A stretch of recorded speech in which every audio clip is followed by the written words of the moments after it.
So, Alan, let me pick it up where we just left off with Arthur Aidala and Mark Eiglarsh, where Arthur said, would you please ask Professor Dershowitz how it is that Trump could get this case, if he needs to the U.S. Supreme Court and past what will be a heavily weighted Democrat bench at both levels, immediate appellate and Court of Appeals in New York? He should make an appeal to the New York Court of Appeals, asking them to bypass the appellate division, because he's not going to get justice in the appellate division. The appellate division are Manhattan judges that are elected, and they don't want to have to face their families and say, we're the judge who allowed Trump to become the next president of the United States.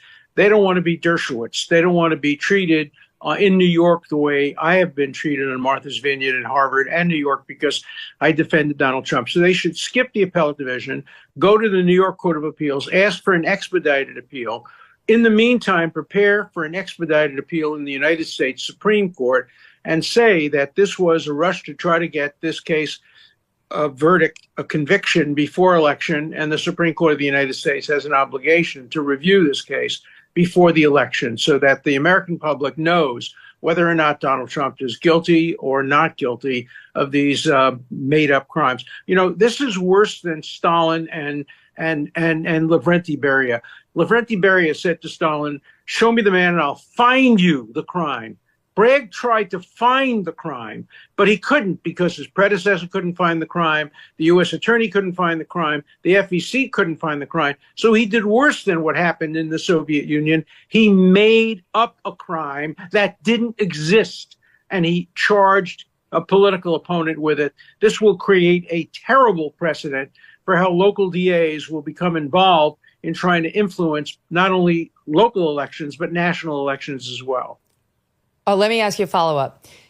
Our audience probably knows that you're a famous criminal defense attorney and Harvard law professor, but really you're one of the most famous appellate lawyers in the country.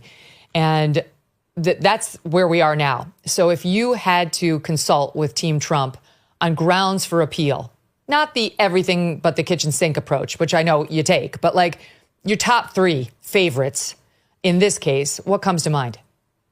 Number one is Stormy Daniels. The New York Court of Appeals recently held that the Harvey Weinstein, certainly not a popular defendant, his conviction had to be reversed because the court allowed the introduction of too many salacious other accusations that really had nothing to do with the trial, and also threatened to put in other material if he took the witness stand. So the first thing I would do is try to piggyback on the New York Court of Appeals reversal of the Weinstein case and talk about how he improperly admitted Stormy Daniels, particularly the details, the positions they took during sex, the kind of aftershave he used, the pajamas that he wore, and the lack of birth control.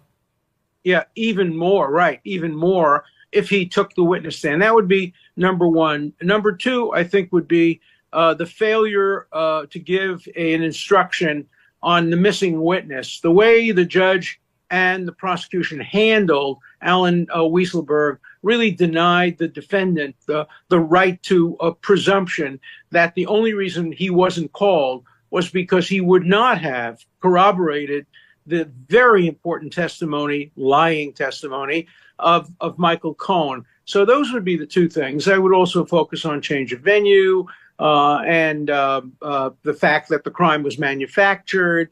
There are so many issues that are good. Even a minor technical issue, the judge closed the courtroom to the public.